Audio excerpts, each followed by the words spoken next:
cafeteria is now haunted because we made it a theater. I told you guys that story last week, though. Don't ever go get food. All right. No, just don't be there at midnight, and I think you can all avoid this. No, you brought it. I don't think we did. I think it was there before. It's just we were there to witness it. Okay. So I will go. All right. I'll go in chronological order in terms, and also in terms of less creepy to the most creepy. So the next story I have is that my, so you guys know, or most of you know, I have a theater company outside of here. And so we were doing a show that was called Smoke. That was all about like fear. And we do original shows. We use our own personal stories, or we use stories that we found, or articles, or things like that. I mean, it's weird theater, but it's good. And so this story is all about like exploring fear and how fear dictates the choices you make in life. How fear limits you, how fear propels you, but also like paranormal fear too, right? And so like the whole like middle part of the show was about sort of like the paranormal and supernatural, and there was a whole section in it where we each told our own personal ghost stories. I told my Ruth story. And almost everybody had one, which is crazy because you don't think a lot that like most people don't have real ghost stories, but like almost everybody I knew had a real ghost story. In my company. So anyway, we were doing a show at this really tiny theater in Silver Lake, and the whole time we'd been there, we didn't feel anything creepy. It was fine. We were there at all hours of the night, whatever. It was totally fine. But then then we had shows on Halloween weekend, and so we had a Friday night show was Halloween, and on Friday night, some weird things started to happen, but like I didn't really notice. It wasn't too out of the ordinary, but one of my fellow actors said she thought she saw, like we had a completely packed house. We were sold out, and she thought that she saw like something from under one of the seats, like under the risers, and she was like pretty sure about it. And I was like, I don't think that's not true, but she was sure about it, and so she kind of like did a little bit of like, don't come here, like don't bother us. And so then she told the cast, and we were like, all right, okay, ghosts, like it's Halloween. And I think one of the things that happened was, I'm trying to remember because there were 2 nights of this. Something happened with the power, or something happened with the power in theater, and so we had to like address it before the show. That's what it was. The power, like all of our power went out before the audience came in, and we were like, we started to kind of joke around that it was ghosts doing it because it was Halloween, which was stupid because you don't ever like, don't acknowledge them because then they showed up. So then we were like, ghosts, don't be here, and we like kind of talked about it with the audience. I think we sort of like joked about it with the audience and made it part of like the rapport with the show. We had a whole thing where we had white walls, and people could come in, we'd give them like charcoal, and they could write what they were scared of on the wall. So we were like, yeah, so there's totally ghosts here, and people were writing about ghosts. So we basically invited them. And then the next day, but it was fine, it was like harmless, it felt harmless. But the next day was All Saints Day. And when I got there, I was the one to unlock the space, and none of my keys worked. There were 2 different possible locks that could work. Same key, same locks, nothing out of the ordinary, but the keys wouldn't work. And I guess the explanation for it was it had been really hot that day, and so it was swollen. But like it took us 45 minutes just to get into the space. That was number 1. Number 2, when we got in, none of the electricity worked again. And we couldn't figure it out. We fixed it. We start the show, and our tech went completely out. Like we started the show, we had our first scene, and boom, it all turned off again. And like meanwhile, we had people in our crew that worked as like sound electrician or sound engineers and electricians. Like they knew that like they had fixed everything. There was nothing, and like the owner of the theater was like, I have no idea.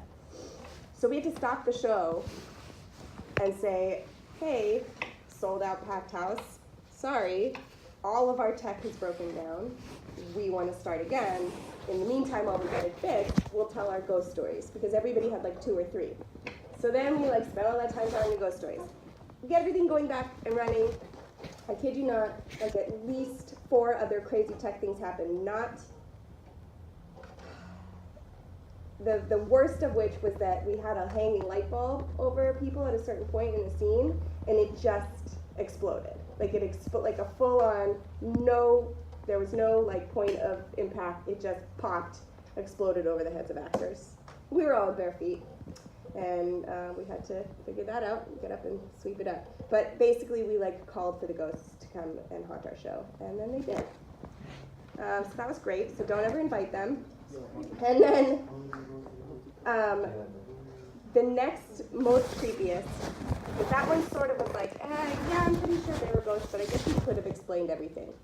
This one is totally verifiable because you can like look up this place on the internet and everybody's like, it's super haunted, it's a real haunted place. So how many of you ever been up to Lake Arrowhead? Lake Arrowhead up in the mountains, San Bernardino Mountains? No, or Big Bear? Oh yeah. Okay, so Arrowhead's like on the way to Big Bear. And so when you start going up the mountain, you'll see signs for this place called the Tudor House, and it's this like old-fashioned looking restaurant venue, and it has this crazy history. And the reason I'm mentioning it is because also with the theater company, we were invited to create an original show and go up and perform the show up at this venue, the Tudor House. They had a theater, and they were looking for groups to come up and do shows. So we made this awesome show, and we were super excited about it, and they put us up for 6 days while we did the show. And where they put us up was across the street from the Tudor House is this old bed and breakfast called the Brackenridge or Brackenfern Manor. Okay, so the history of both of these places are that the Tudor House and the Brackenfern Manor were both built and founded by Bugsy Siegel, I think? Super famous gangster who made this as a casino during the Prohibition era. And then the Brackenfern Manor was not a bed and breakfast, but in fact it was a brothel across the street. And so this was all during Prohibition, so there were all these tunnels underneath, and like for a little while, Lake Arrowhead was being built up as what Vegas ended up becoming, before Vegas ended up becoming Vegas. But like there were a bunch of casinos and like houses of ill repute and all that stuff up in Arrowhead for a little while, and then it all moved to Vegas. But tons of gangster activity up there, tons of like mob-owned businesses. And the Tudor House is like one of the only ones that still stands. So it has all these crazy tunnels underneath it, definitely reported super haunted, and the ghosts that haunt it, for the most part, are the women, several of the women that lived in this Brackenfern Manor. And the creepiest thing about it was like each room had a woman that lived there, and she took on the name of the room as like her name, and so it was like Violet. Her name wasn't really Violet, but she was Violet because she was working the Violet room. Or Jasmine was Jasmine because she worked in the Jasmine room. Okay, so there's like 3 documented stories of these women dying in like suspicious circumstances, and then those rooms being particularly haunted. So we get there, and I had no idea about any of this. I walked in, I was like, oh, it's so pretty up here, it's lovely, it's like pine smelling, it's so nice, the air is so clear. And we walked into the hotel, and I was like, oh, it's so quaint, it's so pretty. And like, as I'm walking in, everybody's like, this place is haunted as crap, right? And I was like, no, it's not. What do you, ghosts? No, like I've only had quasi-positive experiences with ghosts. And they're like, no, it's really haunted. Look it up. And I was like, well, there's no internet up here, so I'm not gonna look it up. And yeah, so I was like, whatever, I laughed it off. And it's beautiful. So when you walk in, the first room that you go into the Brackenfern Manor is the lobby, but it's really like the living room. And when you walk in, the first thing over here is like the counter, the desk where they check you in, and then couches over here and like a piano, and then there's the stairway that goes up to the second and the third floors is like directly in front of you, going up horizontally like this. And then there's a table under here where there's a chest set. And we all put our stuff away, and we literally like jumped right over to go load in our set and build a set across the street. And as we were all leaving, I remember somebody was like, ooh, we should play chess later. So I like looked at the chessboard, and the chairs were into the desk, and the chessboard was like at the corner, and like all of the pieces were in order. And so then, meanwhile, we'd gotten there at like 4 p.m., so the hotel staff, we were the only ones staying in the hotel, because they were just putting up our theater company. There were like 12 of us. Nobody else was there. It's really small. So the hotel staff was like, all right, we're going to lock up. We're here. Here's the code. We're gone. So if you need to get in, use the code. Like, that's it. We were the only ones there. So I left my costume over there midway through test and had to go over and get it. And I made the mistake of going by myself. And, like, I walk in, didn't see the chessboard right away, but I walked in and I felt weird. And I go up the stairs, and I was on the 3rd floor. So as I'm walking up the first set of stairs, I swore that somebody was walking up behind me. And I turned around and there was nobody there.